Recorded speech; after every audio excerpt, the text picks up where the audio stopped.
Langkah-langkah proses pembentukan minyak bumi. 1.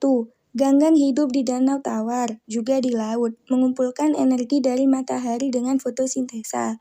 2. Ganggang yang mati akan terendapkan dan terkumpul di bagian dasar, bercampur dengan batu empung, membentuk batuan induk atau source rock.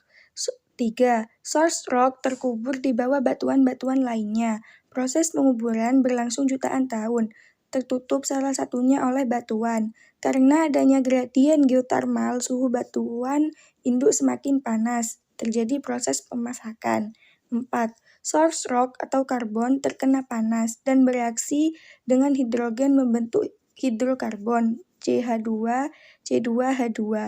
Minyak bermigrasi dari batuan induk dan terperangkap dalam jebakan. Minyak bumi terbentuk dari pelapukan berbagai macam sisa-sisa organisme, seperti tumbuhan, hewan, dan jasad-jasad renik yang sudah tertimbun dalam dasar laut bersama lumpur selama jutaan tahun lamanya.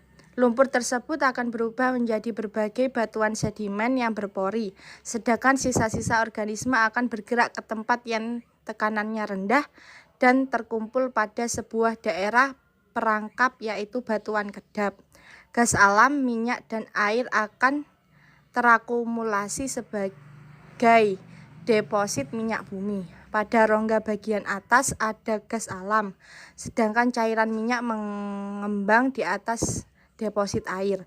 Karena asal minyak bumi terbentuk dari sisa-sisa organisme, minyak bumi dan gas alam sering juga disebut sebagai bahan bakar fosil. Bahan bakar fosil tergolong sumber daya alam yang tak terbarukan. Proses terbentuknya minyak bumi yang sangat lama menjadi alasan dari hal ini. Pengolahan minyak bumi diawali dengan 1. Distilasi atau penyulingan, yaitu pemisahan campuran berdasarkan titik didih. Dalam proses ini, minyak bumi diuraikan menjadi beberapa fraksi, yaitu kurang dari 30 derajat Celcius disebut gas atau LPG, 30-60 derajat Celcius disebut petroleum ether atau PE, 60-100 derajat Celcius disebut nafta, 40-200 derajat Celcius disebut bensin atau gasolin, 175-325 derajat Celcius disebut kerosin atau minyak tanah, 250-400 derajat Celcius disebut solar, 350-500 derajat Celcius disebut oil, dan lebih dari 100 derajat Celcius disebut residu atau aspal. 2. Cracking, yaitu proses pemisahan molekul senyawa hidrokarbon yang besar menjadi kecil. Ada 2 cara, yaitu panas dan katalis. 3. Reforming. Reforming adalah proses pengubahan bentuk molekul bensin yang bermutu kurang baik menjadi molekul bensin yang bermutu lebih baik. 4. Alkilasi dan polimerisasi adalah proses penambahan jumlah atom dalam suatu molekul menjadi molekul yang lebih panjang dan bercabang. 5. Treating adalah proses pemurnian minyak bumi dengan cara mengeliminasi atau menghilangkan bahan pengotornya. 6. Blending merupakan proses yang dilakukan untuk meningkatkan kualitas produk siap pakai dengan cara menambahkan bahan-bahan aktif ini ke dalam fraksi minyak bumi. Fraksi minyak bumi beserta kegunaannya. 1. Gas sebagai bahan bakar LPG atau LPG. 2. Bensin sebagai bahan bakar kendaraan bermotor. 3. Nafta untuk pembuatan plastik, karet sintetis, deterjen, obat, cat, bahan pakaian, dan kosmetik. 4. Kerosin untuk bahan bakar pesawat udara. 5. Minyak solar dan diesel untuk bahan bakar kendaraan bermesin diesel.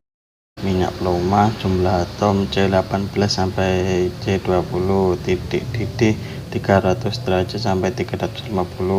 Manfaat minyak bumi, oli dan pelumas. Lilin jumlah atom C20+, titik didih 300 lebih dari 350. Manfaat petroleum jelly dan lilin parafin untuk membuat lilin kertas berlapis lilin, lilin batik, dan bahan pengiklan seperti semir. Fraksi minyak bumi, minyak bakar, titik jumlah atom C20+, titik didih lebih dari 350. Manfaat bahan bakar kapal, pemanas industri, dan pembangkit listrik. Bitumen residu, titik jumlah atom C40+, titik didih 350. Manfaat material aspal jalan dan atap bangunan.